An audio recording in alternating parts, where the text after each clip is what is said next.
I don't know exactly when it began. Maybe when the afternoon light stopped entering the living room with its usual patience, as if it too were in a hurry to leave. Or maybe it started earlier, a slow crack I chose not to see, the size of an unsaid word, the size of a signature in the margin. I'm telling this because sometimes the only thing we have left is the precision of details, as if, by putting them in order, their weight might finally lessen. My name is Carmen Pinheiro. I'm 77 years old. I live on the third floor of a building with bluish tiles, facing a courtyard that always smells of coffee and laundry soap. From the kitchen window, if I lean out just enough, I can see a fragment of the Mondego when the sky is clear and the rooftops don't steal the view.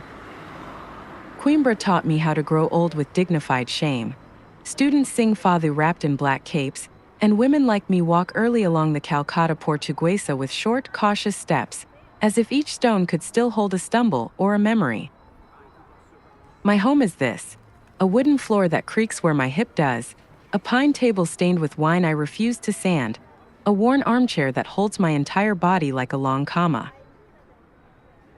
I once had a husband, Antonio, who taught history at the university. He used to say erosion was the most honest way time knows how to work. He died 8 winters ago. Slowly, the way men die after they've spent all their strength in the first years and have nothing left to patch themselves with. He loved taking me to the Biblioteca Joanina on rainy days just to breathe the scent of wood and dust, because he said that the past, properly aired out, doesn't hurt. The last time I saw those shelves, I promised myself I'd never return without him. A foolish promise. Age teaches you that almost all promises are, but that you must honor them anyway. I have 3 sons. Julian, the eldest, who speaks about numbers as if they were confessions. Cesar, the middle one, who learned to bargain with life the way you bargain with a landlord, by pressing too hard. And Martine, the youngest, who was born with eyes that apologize and now walks with the stoop of someone carrying guilt that isn't his. I won't judge them. Not now. I'll only tell what happened. The morning when everything tilted was a Wednesday, one of those that smell of toast on the landing. I had just come back from the Santa Cruz market with codfish and oranges, since the season was turning generous. A student rushed past me, her black cape open, running late toward the Escadas Monumentus, and I thought I'd never run anywhere again, that my job now was to manage steps. At the entrance there was an envelope waiting for me. Inside, a letter printed with that tone of professional courtesy that makes you wary. It was from Julian. Me precisamos falar seriamente sobre sua situação. I'd long learned to distrust adverbs. Seriously, definitely, responsibly. Seriousness is the mask of self-interest. They came that same afternoon. No warning, the buzzer sounded with the hum of people in a hurry. They carried with them the silence that precedes a conversation nobody wants to have. I brewed coffee from the Delta tin, because the ritual of making coffee can disguise any family meeting as warmth. They sat around the pine table. I saw their eyes and knew they'd rehearsed. May, began Julian in his manager's voice, we've been looking at options. The Sao. He flipped through his folder. São Martinho residence in Santa Clara. It's excellent. Doctors, physiotherapy, gardens, everything. And he looked to Cesar, who picked up the thread. What we want is to make sure you're cared for, said Cesar. In that way he has of wrapping pins in cotton. Your safety, your comfort. The apartment, it's a burden, May. 3 flights of stairs, and selling it would be an investment. With that money you'd never lack a thing. Martine, say something. Martine stayed silent. He was pressing a teaspoon between his fingers. As a boy, he used to do that with pencils before exams, turning them into stakes. And how much does that safety cost? I asked, keeping my voice level, mentally noting the name of the imaginary residence. Julian behaved as if he'd kindly brought numbers so as not to overwhelm me with opinions. He pulled out a printed table, columns of prices and benefits, premium, suite, 24-hour care. He spoke using the word we to hide the eye. The idea, he said, is for you to sign a general power of attorney, a procuraco, so we can handle everything for you. All the legal stuff will take care of it. We've prepared the documents to make your life easier. To make your life easier. Another of those phrases that arrive wearing white gloves and leave carrying the safe. I listened. I didn't interrupt. If Antonio taught me anything, it was never to contradict anyone inside their own fiction. I let them paint the whole picture. It wasn't an improvised plan. Cesar, who deals in real estate and promises, had done his homework. He'd found an agency and appraisal, a potential buyer. Julian spoke of care homes and profitability. Martine said nothing. By the time they finished, the room felt colder, though the heater was still crackling. Leave them, I said at last. Leave the papers here. I'll read them. If I agree, I'll sign. Julian smiled with relief, like a man who's finally seen white smoke rise from the chimney. Cesar's eyes wandered to the corners of the house, silently calculating how much each square meter might yield. Martine avoided my gaze and offered to wash the cups. When they left, it was raining. Rain in Coimbra doesn't fall. It settles like insistence. I sat before the pile of papers and gave a name to the feeling I had. It wasn't sadness, it wasn't anger. It was a kind of shame, half theirs, half mine. They were my sons, I had raised them, and yet there they were, playing me like a formality. I could say I cried. I didn't. I made myself tea. Went to the bedroom and took out the box where I keep my serious things. The marriage certificate, a ring I never wear, an envelope with my emergency savings, and the business card of the lawyer who'd been Antonio's colleague and friend, Dr. Almeida Coutinho. I called him the next day. He answered with a voice like old wood. "Carmen," he said, before even asking how I was. "Tell me." I told him about the scene, the papers, the São Martinho residence that I wasn't sure existed, or if they'd invented it on the spot. He listened without interrupting, the way a true friend does, balancing reason with patience. "Bring me the documents," he said, "and please, don't sign anything where you can't also write." "Is that just a saying or advice?" "Both," he said. I went to his office in the Baixa, walking slowly along Rua Ferreira Borges, weaving between tourists and students. At Largo de Portagem, I bought a pastry at Briosa, because sugar sometimes is the only religion that consoles. Dr. Almeida lived buried in files that smelled faintly of tobacco he no longer smoked. He read through the documents with the frown of a man recognizing a familiar melody played by clumsy musicians. "They're not illegal," he told me. "They're efficient. The Procuraco is written with generosity toward them. And here," he tapped a page, "they've left property administration open without safeguards. If you sign this as is, you're handing them the keys to your own house." He looked up at me then, and for a moment I felt 20 years younger in the spine. But the law also respects the fine print, even the handwriting in the margins. "Explain."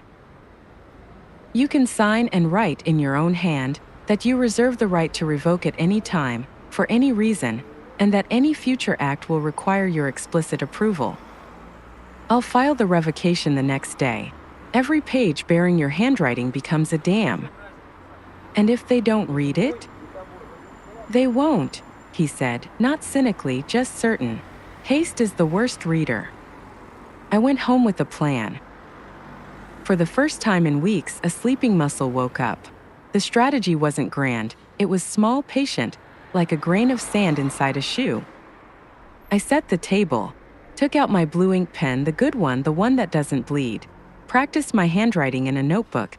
Clear, firm, no flourishes. Rehearsed the phrase. "I declare that this power of attorney and any attached document are subject to revocation at any time by my own will, without need for justification, and that any act carried out must be expressly ratified by me. Carmen Pinheiro, ID. Date."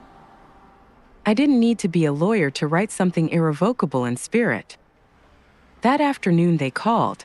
They were coming to sign. I prepared coffee in silence. When they arrived, they carried more urgency than arguments.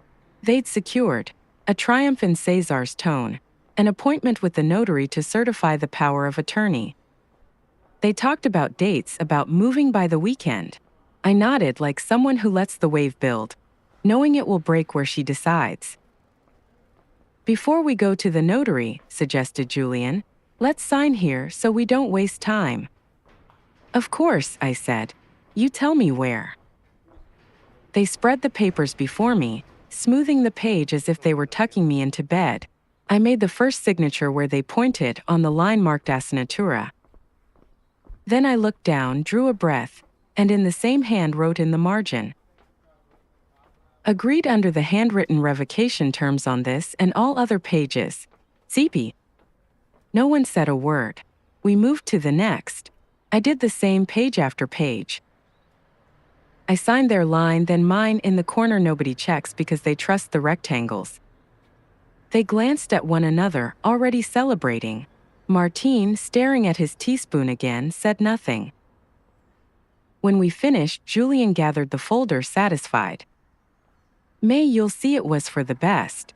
You'll feel taken care of. I didn't answer. Some sentences you answer with your body. I stood up, washed my cup, left theirs for Martin, walked them to the door. The hallway smelled of bleach and damp air. I watched them go down the stairs. What I felt wasn't exhaustion, it was the need for the plan to continue. The next morning before sunrise, I called Dr. Almeida. Went down to the street while the city still stirred from sleep. The smoke of late chestnut vendors, the murmur of the first into the buses lifting students toward the Alta, the distant sound of an accordion being practiced in Pinedo de Saudade. At the office, I signed the revocacio. He explained the process with the same care you'd use to teach someone how to breathe before the curtain rises. This, he said, tapping the document softly with his finger, won't prevent the emotional harm, Carmen, but it will stop the acts. If they try to sell, if they move even one tile without your approval, they'll drown in their own haste. I went home with a copy in my bag, made soup, called my neighbor, Dona Lucia, and told her that if she saw me leaving with suitcases that weekend, she should make noise. Discretion also has its limits. It hadn't even been 24 hours before their plan began to move. Clumsy, overcalculated. On Friday, 2 men arrived to measure. We're from the real estate agency, one said, holding a tape measure and an aggressive cologne. I offered them water. They measured the living room, the kitchen, the bedroom where I still keep Antonio's jacket that smells of autumn. Another came later on behalf of Mr. Cesar, to appraise. That same day, around 4, a small van pulled up with the moving company's logo. We're here to prepare boxes, they said. I let them look around, let them beg for space in the closets. I didn't touch a thing. By Sunday morning, when my sons arrived with the news that tomorrow the move would begin, I offered them coffee. Julian no longer bothered to hide his satisfaction. He said things like, "You're going to love the residence," and "You'll save yourself the trouble of shopping in Santa Cruz." Cesar talked about a market opportunity. Martin was still learning how to be invisible. If we finish quickly, May, Cesar said, the buyer wants to come see your apartment next week. He's a professor from the university. Serious people. I let him speak. When they were done explaining, I took the copy of the revocacio from my bag and placed it on the table face up the way one lays down a decent letter. I have something to share too, I said. Yesterday, before you started any procedure, I filed the revocation of that procuraco. Everything's properly registered. And not just that. Every page I sign carries my handwriting in the margin. Any act you try to take without my explicit approval is invalid. No move, no appraisal, no visits. Nothing. The silence that followed wasn't shared. It was territory. Julian crossed it first, with a smile that was already breaking apart. May, don't do this. Don't make things harder. Things aren't hard, I said. They're clear. Cesar picked up the sheet as if it were a badly written receipt. He started reading. Read again. Searched through the pages in his folder, as if looking for the fold he'd missed. I watched them sweat. It was ugly, watching your own son realize he hadn't read his mother. Martin, pale as paper, finally looked at me. "Did you go to the lawyer?" he asked quietly. "I did," I said. "I went to understand. And I understood enough. I didn't shout. I didn't accuse. I didn't say traitors. There are words which, once spoken inside a family, you can never peel off the walls again." Instead, I served more coffee. Let them breathe. When they came out of the trance, the excuses began. Half apologies, justifications wrapped in the cellophane of good intentions. "We were thinking of you. We just wanted to take care of you. This apartment." I stopped them with my hand. "This apartment is my memory," I said, "and my memory is not for sale. If one day I need to move to a residence, it'll be by my decision on my terms, with my signature in the center of the page, not scribbled in some emergency margin." Julian tried the last weapon left to him, fear. What if you fall down the stairs? What if someone robs you? And what if it rains inside tomorrow? I answered, "Fear is not an argument. You didn't offer me care. You offered me efficiency." I don't know who said it first, but someone pronounced the word money with the tone of someone confessing infidelity. That was when I finally drew a long breath. Not out of surprise, but because it confirmed what I already sensed, that the shame I'd felt could rearrange itself into something more useful: lucidity. They weren't monsters. They were my sons with their own troubles, their own urgencies, their own calculations. And yet, they tried to solve them with my life. On Monday morning, Almeida sent formal notices to the real estate agency and the moving company. The residence, real or imagined, got its warning too. They were no longer authorized to act in my name. By mid-afternoon, a message from Cesar arrived. "May, let's talk. No need for legal drama." I didn't reply. At sunset, I leaned out on the balcony. The sun fell over the Santa Clara Bridge, and the jacarandas on Avenida Sa de Bandera were slowly turning purple. Two students passed by with guitars on their backs. A neighbor in a bathrobe was shaking a rug, as if trying to beat the whole day out of it. Life went on. I could end here, in the scene where a 77-year-old woman regains, with ink in the margin, her power to decide. But that wouldn't be the whole truth. The full truth must include the details that hurt. The following Wednesday, Julian came alone. He arrived with a bag of oranges, placing them on the table as if they were arguments. He avoided looking at the walls, where Antonio's portrait hangs, his tie slightly crooked. He sat down and spoke from an invisible podium. "May we admit we rushed things.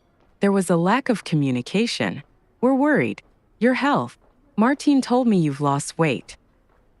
"I've always been thin," I said, "and I haven't broken." "We don't want to fight," he went on. "Maybe we went too far. But is a knife with a rounded tip. You have to understand that managing your affairs is getting too much for you." "And not for you?" I asked. He didn't know what to answer. We talked for a long while. I listened. I told him that I wake up early to walk through the Chopal, that I know exactly when the bread comes out hottest from the bakery on the corner, that friends visit me on Thursdays to play cards, that once a month I go down to Jardim de Surya to watch the children run. I told him no one plunders your life under the pretext of affection. I didn't raise my voice. At my age, I've learned that firmness doesn't need volume. Cesar came Thursday, after a silence so loud it filled the week. He didn't talk about residences or buyers. He brought a catalog of ergonomic chairs and left it awkwardly, like someone laying flowers on the wrong grave. "I'm sorry, May," he said, jaw tight. "I overstepped. I thought it was for the best. And I have payments to make." "I know," I said. But my walls won't pay them. Martin came Saturday. He had dark circles and a bag of custard tarts that had melted on the way. He didn't look for excuses. He just sat down and cried a little, the way men cry when they finally give themselves permission, without spectacle, shoulders quietly rising and falling. I never wanted this, he said. I didn't know how to stop them. Who doesn't stop pushes, I told him without reproach. Sometimes you push. We sat for a long time without speaking. I looked at him as I used to when he had a fever, as I'd touch his forehead in the night with the back of my hand. After a while, he asked me to tell him how the signing had gone. So I told him, not out of pride, but so he'd understand what I had learned. That the margins are writing too. And that sometimes you have to write where no one expects you to. Your father, I told him, used to say that the important lines are almost never written in the center. In the days that followed, the city found its rhythm again. Students sang in the Praça da República, their black capes fluttering like flags from another century. Bicycles zigzagged down Rua da Alegria, and the Mondego kept wearing down its banks with no intention of stopping. I went back to my small things, checked my medication, called the nurse at the health center to schedule physiotherapy, installed a safety bar in the bathroom, just in case. I didn't play the brave woman, I played the owner. Almeida and I talked about matters my sons would consider unnecessary but that, for me, returned sleep to its rightful place. We drafted a clear document. I would keep lifetime usufruct of the apartment, major expenses would be discussed with me, any future authorization would have strict limits and an expiration date. I registered my will in case of serious illness, named Dona Lucia as my emergency contact, not to burden her, but to spare them the temptation of deciding what isn't theirs to decide. One Sunday, I thought of inviting my sons for lunch. I made caldo verde, grilled bacalhau, and an orange and cinnamon salad. I wanted to talk, not to reproach, but to close. They arrived with heavy steps. We ate in silence for a long while. Then, without drama, I took out a sheet of paper and laid it beside the salt. This isn't a threat, I said. It's a map. Here's what I've decided: method, timing, people. There's no need to improvise anymore. Julian read it as if, for the first time, every letter mattered. Cesar looked at the bacalhau as though the future might be hiding in its skin. Martin smiled at me with that sad gentleness of kind people. When we finished, I suggested a walk. We crossed the pedestrian bridge. The river was calm, that kind of calm that always hides something moving underneath. I spoke of Antonio, told them that once we almost separated, that I think of him every time the rain drives people into cafes, that we learned how to forgive each other slowly. I didn't say "you betrayed me," or any phrase meant to brand. I said, "Don't do it again." That day, Coimbra's sky was clear but not cheerful. A group of tourists was taking pictures of the university from the opposite bank. I pointed out the Biblioteca Joanina. Told them I had to go back someday, that some foolish promises are still worth keeping. None of them laughed. At home before leaving, Julian came up to me and asked if I needed anything. I said yes, told him to bring me oranges from the market, the ones that don't look perfect. Cesar offered to fix a squeaky door. I let him. Martin stayed a while longer, washed the dishes, and spoke softly about a new job he might start soon. While tidying up, I noticed how, without thinking, he lined the spoons by size. The body insists on its habits. The next day, I did something I'd been postponing. I returned to the Biblioteca Joanina, climbed the hill slowly, with the cane Dona Lucia had given me for my birthday. Inside, the scent was the same: wood, dust, something sweet, like fruit aging gracefully. I sat on a bench and closed my eyes. I didn't pray, I'm not built for that. I only thought, here I am with my things in their place, my name where it belongs. In the silence of the hall, I could hear the breath of a few students, the rustle of a page turning, the brush of a cape. When I stepped outside, the sun blinded me. I stood there for a moment, looking at the city stretched below. Then I walked slowly down the Escadas Monumentes, stopping whenever my body asked, my hand resting on the cold railing, celebrating each pause. At Largo de Portagem, I bought 2 pastillas de Santa Clara, one for me, one for Dona Lucia, who was waiting with her floral robe and her gossip. I could lie to you, listener, and say that after that, everything was peace and cooperation. It wouldn't be true. Wounds don't bleed every day, but they don't close on the first try. There were awkward calls and odd Christmas, the temptation of guilt burning like a sore throat. There was also a serenity I hadn't known before. The kind you find when you no longer need to shout because you've learned how to write the sentence that protects you. Life began to resemble a tidy house again, with space for visitors and for silence. One afternoon, weeks later, Cesar called to say he'd turned down the supposed buyer. He wasn't such a good man, he said, and I understood the translation. Julian started visiting on Sunday mornings, unannounced, with oranges. Martín, little by little, straightened his back again. I didn't make heroes of them. I didn't punish them with resentment. I didn't play the saint or the victim. I was simply a woman who knows where the signature goes. When night comes, I lower the wooden shutter, and the strip of light cuts clean across the floor. I put on a kettle.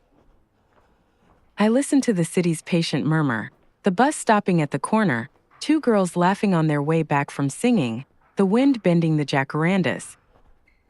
Sometimes I take out the folder and reread my small letters in the margin. Not out of mistrust, but as a reminder. That's who I am too, someone who learned to write outside the line.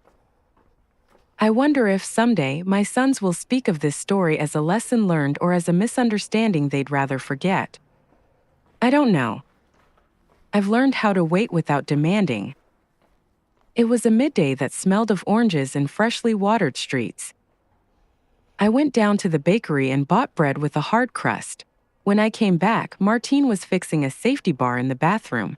Cesar was oiling the squeaky door. Julian, with that glint I remembered from his school days, appeared holding an envelope. He placed it on the table awkwardly, like someone unpracticed in the right kind of gestures. He began, for an hourly caregiver, 3 afternoons a week. A woman the nurse recommended. We already spoke with her. We'll each pay a share. I don't need you to pay for guilt, I said. It's not guilt, Martín said, brave for once. It's care. I didn't answer. Sometimes forgiveness sounds like a well-made truce. Other times like nothing more than a breath. I accepted their help on the condition that I'd choose the woman myself. I did. Her name is Teresa, and she has florist's hands. She teaches me exercises that ache and soothe at once. In exchange, I teach her how to read Saramago without losing herself between commas and full stops. There are fairer trades in the world, but this one works for us. If you ask when I forgave them, I can't give you a date. There was no epiphany, no embrace set to music, only that wide river calm that looks still and never is. I understood that if I waited for the perfect apology, I'd grow old waiting. I also understood that lucidity doesn't drain the melancholy from things. It only removes the poison. One day, walking through the Chopal, I thought my sons, with all their flaws, had been my teachers too. They taught me never to delegate what defines me. They taught me the worth of a handwritten signature. They reminded me that for your own good can be the most elegant disguise of violence. And still I loved them, the way one loves family once you've stopped wishing it were something else. I loved them with adult patience. You might wonder if I ever went to see that residence. I did. I wanted to look the possibility in the eye. It was clean with a small courtyard. The windows faced a garden of geraniums and a shy fountain.